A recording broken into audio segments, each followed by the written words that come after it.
A honra del Padre, del Hijo y del Espíritu Santo. Entonces levantándose el sumo sacerdote. ¿Es así? Y todos los que estaban con él, esto es, la secta de los saduceos, ¿se llenaron de qué? ¿Se llenaron de qué? Celos. ¿Y qué es los celos en una persona? Diga conmigo, es un fruto de la carne. Se llenaron de celos, o sea que activaron el fruto de la carne. Y echaron mano a los apóstoles y los pusieron en la cárcel pública. O sea que no lo llevaron a la cárcel privada, donde hay agua y aire acondicionado. Mas un ángel del Señor, abriendo de noche las puertas de la cárcel y sacándolos, dijo: id y puestos en pie en el templo, anunciad al pueblo todas las palabras de esta vida. Habiendo oído esto, entraron de mañana en el templo y enseñaban. Entre tanto vinieron el sumo sacerdote, oiga, la máxima autoridad de los religiosos, y los que estaban con él, y convocaron al concilio y a todos los ancianos de los hijos de Israel, y enviaron a la cárcel para que fuesen traídos. Pero cuando llegaron los alguaciles, mire la palabra lo que dice, no los hallaron en la cárcel. ¿Qué pasaría entonces? Dice que entonces volvieron y dieron aviso, diciendo: por cierto, la cárcel hemos hallado cerrada con toda seguridad, y los guardas afuera de pie ante las puertas, mas cuando abrimos, ¿qué pasó? A nadie hallamos dentro. Cuando oyeron estas palabras, el sumo sacerdote y el jefe de la guardia del templo y los principales sacerdotes dudaban en qué vendría a parar aquello. Pero viniendo uno les dio esta noticia: he aquí, los varones que pusisteis en la cárcel están en el templo y enseñan al pueblo. Entonces fue el jefe de la guardia con los alguaciles y los trajo sin violencia, no como la primera vez, porque temían ser apedreados por el pueblo. Cuando los trajeron, los presentaron en el concilio, y el sumo sacerdote les preguntó diciendo: ¿no os mandamos estrictamente que no enseñaseis en ese nombre? Y ahora habéis llenado Jerusalén de vuestra doctrina, y queréis echar sobre nosotros la sangre de ese hombre. Respondiendo Pedro y los apóstoles dijeron: es necesario obedecer a Dios antes que a ¿quién? Antes que a los salmos. Gloria a Jesús. Vamos a ubicarnos acá entonces. Osea capítulo 66. ¿Sí ya lo tiene? Dice: holocaustos de animales engordados te ofreceré, dijo el salmista David. Con saumerio de carneros te ofreceré en sacrificio bueyes y machos cabríos. Cuando dice Selah, es que es un salmo que es una alabanza, y eso significa repetirlo. Cuando usted escuche, mire el libro de Salmos, esa palabra Selah es repetición. Vamos al verso 16. Venid, oíd todos los que teméis a Dios, y contaré lo que ha hecho a mi alma. Eso es lo que quiero que usted entienda esta mañana. Verso 16. Y si es posible, apúntelo, subrayelo o trasládelo a su libreta. Venid, dice verso 16. Venid, oíd todos los que teméis a Dios, y contaré lo que ha hecho mi alma. Entonces, basado en capítulo 66, verso 16 de Salmos, ¿cuál es el argumento para convertirse en un discípulo victorioso? El tema se llama el discipulado o el discípulo valiente y victorioso. Según Salmo 66, 16, ¿cuál es el argumento para convertirse en un discípulo valiente y victorioso? El tener interés en lo que Dios es y puede hacer. Cuando usted viene a la iglesia, ese es el argumento que debe de traer: interés de oír de aquellos en los cuales Dios se ha manifestado. O sea que cuando yo testifico de mi vida en Cristo, cuando yo predico un mensaje de la palabra, y usted no tiene interés en saber, entonces podrá ser el mejor mensaje predicado por Jesucristo mismo, y a usted no le va a interesar. Entonces, si no hay interés en el mensaje, se nos va a olvidar el mensaje, y por consiguiente, como resultado, vamos a ser malos discípulos. ¿Estamos acá? ¿Cuál es el argumento para ser un buen discípulo? Tener hambre, tener interés de oír en boca de aquellos en quien Dios se ha manifestado. Porque David dijo: venid los que tenéis que. Los que tenéis que. El verso 16, ¿cómo dice? Venid, ¿quién? ¿Quién dijo David? ¿A quién invitó para contar? Los que tenéis que. Los que. Los que teméis a Dios. O sea, los que tienen reverencia por lo que se predica, por lo que se cuenta. Entonces, para no tirar sal al agua, hay que buscar gente que quiera oír. Hay que buscar gente que quiera aprender. Amén. Hay que buscar gente que quiera de Dios. Hay que buscar gente que le quiera servir a Dios. Porque lo contrario que estamos haciendo con el mensaje, desperdiciándolo. ¿Verdad que sí? ¿Cuántos creen que esto es cierto? O sea, David no quería contar su testimonio a gente que le entrara por uno y saliera por otro. David quería tener a su alrededor gente que quisiera oír de Dios. Ahora la pregunta es: ¿cuántos han venido con ganas de oír de Dios? Entonces, cuando hay interés, usted va a ser un verdadero discípulo. ¿Quién fue el discípulo que se perdió de los que Jesucristo tuvo? Judas Iscariote. ¿Por qué se perdió Judas? Porque Judas no tenía interés en oír lo que Jesús decía. Él tenía interés en que Jesús fuera rey, no más. Entonces, cuando el discípulo tiene otros intereses que no son los que la Biblia enseña, tenemos otros puntos de vista, otras actitudes, otros conceptos, el resultado de nuestro discipulado va a ser ¿cómo? Malo. Amén. Pero yo no creo que usted ande buscando a Cristo con tener resultados malos, ¿verdad? La voluntad nuestra es buscar al Señor para tener ¿qué cosa? El buen resultado es en base a tener una buena actitud a la hora de que yo quiera convertirme en discípulo de Cristo. A su nombre. A su nombre, hermano. Mire, cuando yo era niño, bueno, más niño, hace poquito, yo aprendí algo. ¿Cuántos quieren aprender algo? Cuando usted obedece a su pastor, aunque no entienda por qué le dice las cosas. Porque primero la obediencia es en la carne, luego es en el espíritu. ¿Verdad? Amén.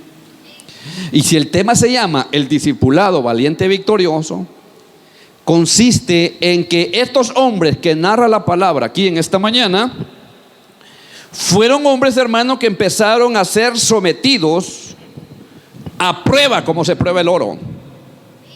Amén. El oro, para que brille más, ¿verdad que hay fórmulas para probarlo? ¿Cuál es una de las maneras para que el oro se pruebe y que compruebe que es puro oro? ¿Cuál será una de las maneras para probar el oro? Los que compran oro, ¿cómo lo prueban? Andan a un líquido. ¿Qué más? ¿Cómo se prueba el oro? Con ácido de batería. Otros dicen que con fuego. ¿Con qué más se prueba el oro? Con limón. Bueno, de todo lo más fácil es el limón. Pónganse en la mano un rato un poco de ácido de batería, ¿qué le va a pasar? Meta la mano al fuego una media hora, ¿qué le va a pasar? Le va a sentir ganas de agarrar la tortilla.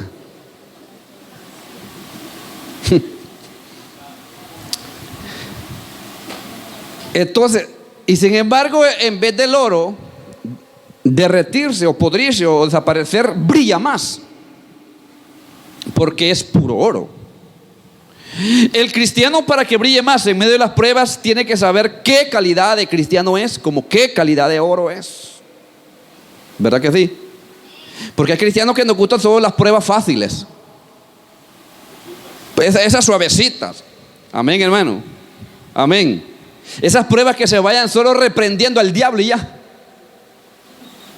Muchos de los cristianos nos gustan las pruebas facilitas. Amén. Esa que solo oremos 5 minutos y suficiente. ¿Verdad que sí? Ahora, la prueba de estos hombres fue literalmente. ¿Por qué? Porque el evangelio empezaba. ¿Cuánto tiempo tiene el evangelio de predicarse, creen ustedes? ¿Tendrá unos 100 años? ¿Cuánto tiempo tiene el evangelio de predicarse en el mundo? Más de 2000 años. ¿Y en Honduras cuánto tiempo tiene el evangelio de haber llegado? ¿Cuántos saben la historia del evangelio, cómo llegó el evangelio a Honduras? a Santa Rosa de Copán.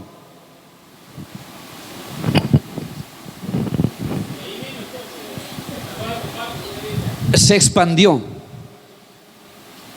Entró por Santa Rosa de Copán el Evangelio de Honduras, pero vino de la USA, donde muchos quieren estar. Cuentan, quiero decirles a ustedes que el Evangelio no nace de Martín Lutero. El Evangelio no nace de Martín Lutero, porque por eso algunas iglesias se llaman metodistas luteranas. ¿Ha escuchado usted las iglesias luteranas? Jesucristo es el Evangelio. Amén. Entonces lo que hizo este hombre fue solo separar, porque en estos países no se conocía el Evangelio así. Ahora bien, entonces, ¿cuál es uno de los objetivos de que Dios quiere enseñarnos esta mañana acerca de este aprendizaje? Es tomar más conciencia del hecho de que la oposición siempre acompañará la propagación del Evangelio. Estos hombres fueron perseguidos por la causa de predicar a Cristo. Amén. Aunque eso hoy en día no se está viendo mucho. En otros países sí están cerrando iglesias, quemando iglesias, matando pastores. Amén. ¿Cuántos quisieran ir a pastorear a esos lugares? Ni aquí. Hoy en día no es tanto una persecución del Evangelio así, matando cristianos. ¿Cómo es la persecución de hoy en día, hermano? ¿Cómo es la persecución de hoy en día? Porque recuerde que siempre el Evangelio va a ser perseguido. Donde hay un cristiano, ahí va a haber persecución. ¿De qué manera es la persecución de la iglesia hoy en día?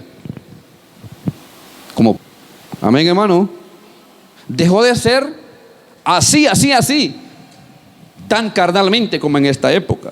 Otro objetivo importante para que usted aprenda esta mañana es entender cuánto cuesta ser discípulo de Jesús cuando en verdad se quiere dar testimonio de Él a la manera de Él. A su nombre. A su nombre, hermano. A su nombre.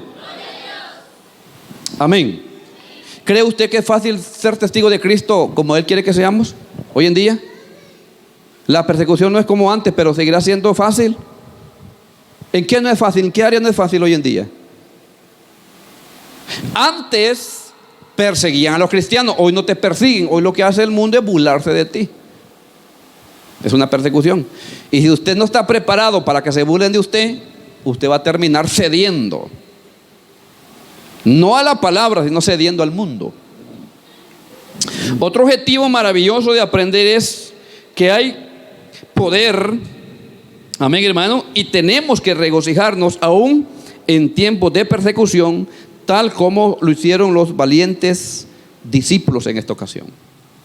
Ellos no salieron llorando porque los castigaron con vara en la espalda y los metieron en la cárcel. Prácticamente eso que fue una humillación. Yo le pregunto en esta mañana a usted, ¿cree usted estar dispuesto para soportar una humillación? ¿Sí o no? En cualquier área de la vida. ¿Cree estar dispuesto para soportar una humillación? ¿O no? Porque el pastor que le testifico que nos enseñó a hacer estas rutas así como los discípulos de Jesús, en una ocasión tenemos que hacer aprender a convertirnos en excelentes personas, excelentes discípulos. ¿Cómo debe ser un discípulo de Cristo? Enumeremos un discípulo de Cristo. Las cualidades, ¿cómo tiene que ser un discípulo de Cristo? Enumeremos las cualidades de una persona que es discípulo de Cristo. ¿Cómo tiene que ser? Vamos a ver. O que es discípulo de Cristo, tiene que ser eso: temor de Dios. Amén, hermano. Temor de Dios. Y el número 2 dijimos es obediencia. Amén.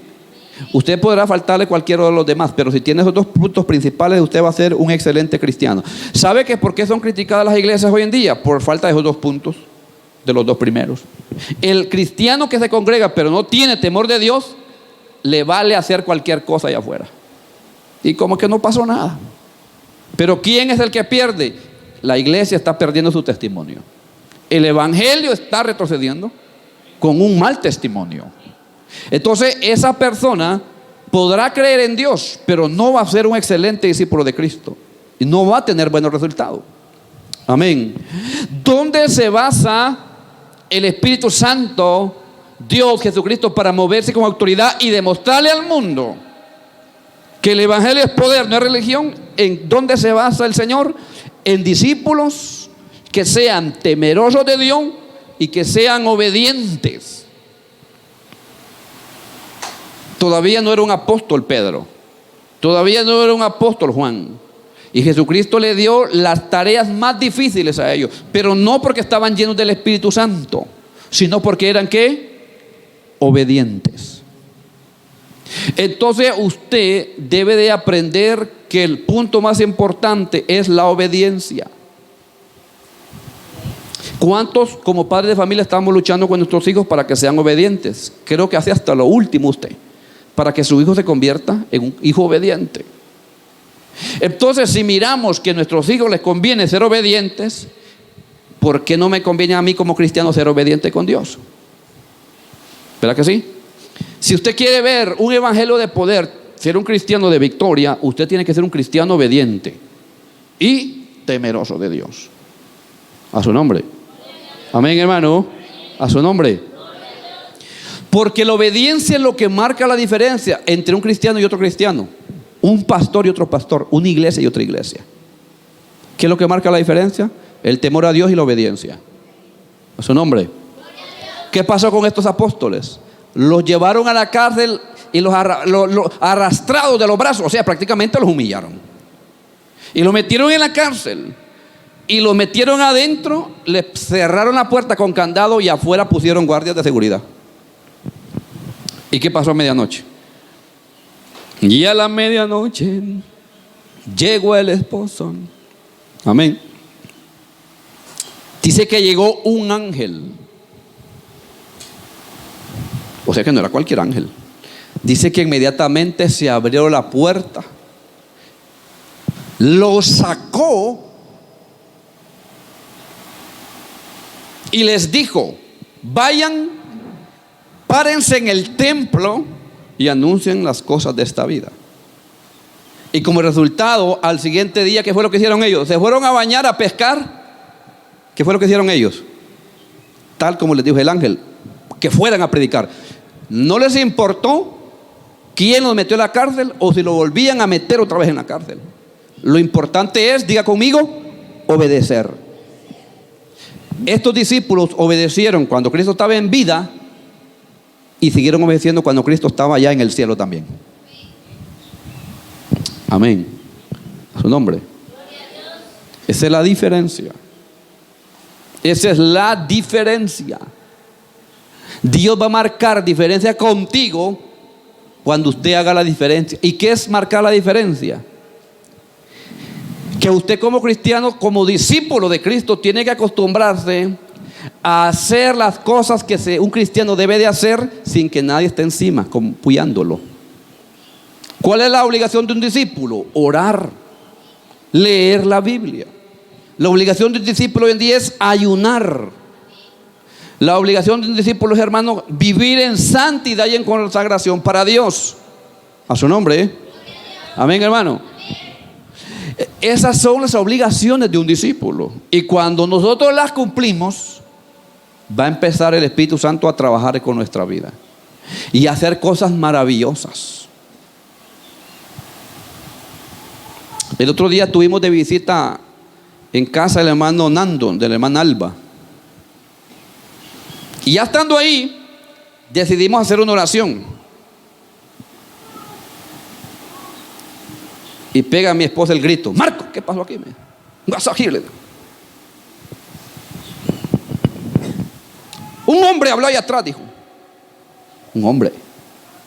Amén. ¿Qué hombre? Le dijo. ¿Cuál hombre? Le dijo.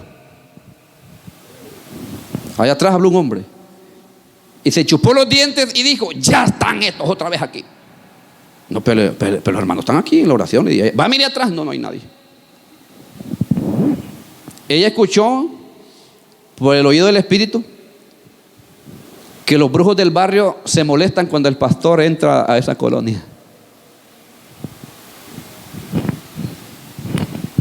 Amén. La pregunta es, ¿se molestará ese brujo porque usted vive ahí? ¿O no le hace ni frío, ni calor, ni cosquilla?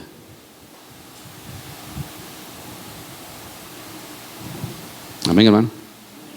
A su nombre. Ya vienen estos otra vez, dijo. Aquí están otra vez. Amén. Prácticamente les tiemblan las quijadas al brujo cuando entra el Espíritu Santo en presencia de un discípulo a un lugar. ¿Cuántos quisieran andar de función? Uno que otro. Dijo el salmista David: venid los que quieren oír y les contaré las maravillas de Dios. Estamos hablando del discipulado valiente y victorioso, dado por el Espíritu Santo. ¿Qué pasó ahí? ¿Qué evangelio es ese? Ese evangelio que usted sale sin que las puertas se abran para afuera. ¿Qué evangelio es ese? Que la gente no lo mira pasar a usted. ¿Qué evangelio es ese? ¿El que estamos predicando hoy en día? ¿O el que se predicó solo en aquellos años? ¿Qué evangelio es ese? ¿Qué evangelio es ese? ¿Un evangelio de miedo o un evangelio sobrenatural? ¿Un evangelio de religión o un evangelio de poder? ¿Qué evangelio es ese?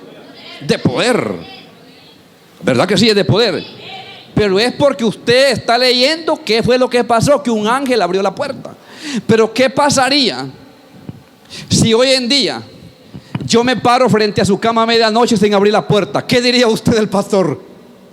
Bien dicen lo que han dicho de él. Porque usted no vive un evangelio de poder, lo está viviendo de religión. ¿Verdad que eso es lo primero que se le vendría a la mente? ¡Y! Pastor, pero está en el aire o está en el suelo. Bien dicen de usted lo que han dicho. ¿Dónde está la ruda? Vos buscala.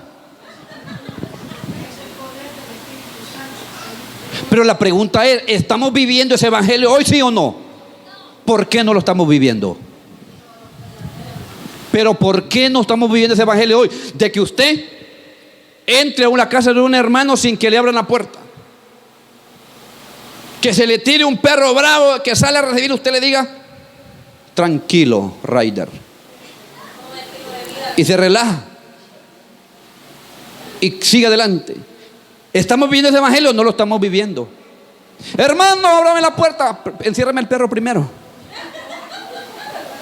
Porque no va en el espíritu, va por beber café. ¡Ja! Su nombre. Amén, hermano. Amén, hermano. ¿Estamos acá? ¿Eh? ¿Cree usted que Pedro se les puso de rodillas a los alguaciles para que le abriera la puerta? No se les humilló, carnalmente hablando. Amén, hermano. Por predicar el nombre de Cristo estaban presos. Amén, hermano. Esa es la diferencia del cristiano que vive el evangelio y que es un discípulo obediente y temeroso de Dios, de la palabra. Porque cuando estés en lucha, cuando estés en prueba, Dios va a intervenir directamente en medio de tu problema. A su nombre. Yo quiero que usted aprenda algo. En medio de pruebas, usted no depende de su pastor, depende de lo que usted cree que es en Cristo. Amén, hermano. A su nombre. Ese es el evangelio de poder. Amén. Ese es el evangelio de poder. Hoy en día, si eso pasa, si usted entra a una casa de un hermano sin abrir la puerta, le van a llamar que usted no es cristiano, que usted es brujo, espiritista. Amén. Pero ¿por qué la gente le da atribución al diablo y no al Espíritu Santo cuando en la iglesia pasa algo maravilloso, sobrenatural? ¿Por qué? Porque el pueblo de Dios dejó de vivir un evangelio de poder. Solo vive un evangelio de religión. Y en la religión no pasa nada de poder. Mire, cuando usted sienta que el evangelio ya no le gusta, está cansado, está aburrido, entonces usted está viviendo un evangelio de religión. Cuando usted siente, hermano, que ya no le tiene sabor a la iglesia, ni a la alabanza, ni al mensaje, ni a nada, entonces usted ha dejado hace mucho tiempo de vivir el evangelio de poder. Porque el evangelio de poder es una fuente en la cual usted va a estar bebiendo todos los días y que nunca usted va a tener deseo de volver a hacer lo que era antes. Usted va a estar activado todo el tiempo, motivado todo el tiempo, activo, dispuesto todo el tiempo. Amén, hermano. En guardia todo el tiempo, buscando al Señor, leyendo su palabra. Amén, hermano. Va a estar motivado, va a estar gozoso. Amén. Cuando estos hombres salieron de la cárcel, dice que salieron no renegando, no hablando mal, sino que salieron gozosos. O sea, en otras palabras, dando gritos de alegría, contentos, saltando, abrazándose. ¿Te fijas lo que pasamos por la casa de Cristo? Gloria a Dios, sigamos, esto está poniendo bueno. Quiere decir que hay algo glorioso. O sea, el que tiene la unción, el que tiene a Cristo, el que está viendo el evangelio de poder, las cosas, hermano, en vez de ver las negativas, las va a ver de una manera diferente y va a tener un punto de vista maravilloso. Va a estar activo en todo momento. Amén. Entonces esto le sirve a usted para que se empiece a hacer un análisis. ¿Qué evangelio usted está viviendo? ¿Religioso o poderoso? Amén, hermano. A su nombre. En los momentos cuando más se decía que el pastor Marcos enseñaba la brujería y practicaba la brujería, que pocos discípulos vas a salir brujería de ahí, decían. Unos van en escoba, otro en trapeador, otros en varas de madriago. En los momentos cuando más se levanta el testimonio de aquí se enseñaba brujería, hermano, qué tremendo. Iglesias evangélicas de tiempo y nunca habían visto que un enfermo se sanara. Y en ese momento, hermano, cuando más fuerte está la marea de que aquí se practica brujería, una hermana testifica que estando en el hospital, dice que yo me paré a la par de ella y oré por ella. Eso fue en Tegucigalpa y yo estando en Gualiqueme predicando esa noche. ¿Qué pasó allí? Dice que me paré frente a ella y le dije: hermana, Jesucristo te sana. Y le puse la mano y reprendí la enfermedad. Dice que ella se quedó dormida. Y al siguiente día, que iba para quirófano, no la metieron al quirófano, sino que le dieron de alta porque se dieron cuenta que no tenía nada. Y dice: pastor, gracias porque tuvo la disponibilidad de ir hasta el hospital a orar por mí, me dijo. Yo estaba chondumo aquí. Pero ¿qué evangelio es ese? ¿De brujería? ¿El que se transporta hasta Largo? ¿Qué evangelio es ese? Usted tiene que tener cuidado como iglesia, porque si usted busca a Dios, va a llegar un tiempo que Dios le va a permitir que usted haga cosas sobrenaturales.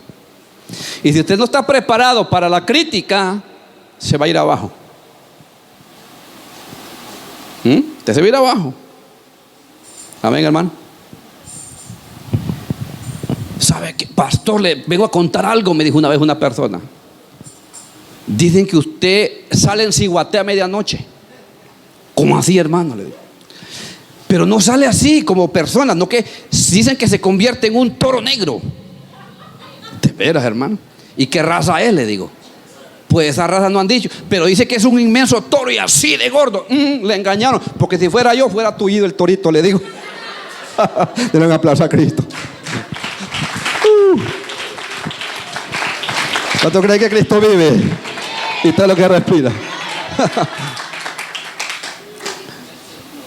Amén, hermano. ¿Verdad que es cierto? Me mintieron, me dice. Amén, hermano. Pero si yo le digo, dígame quién fue, ya ahorita mismo voy a ir al machete y lléveme dónde es. Ese no es el evangelio entonces. Amén, hermano.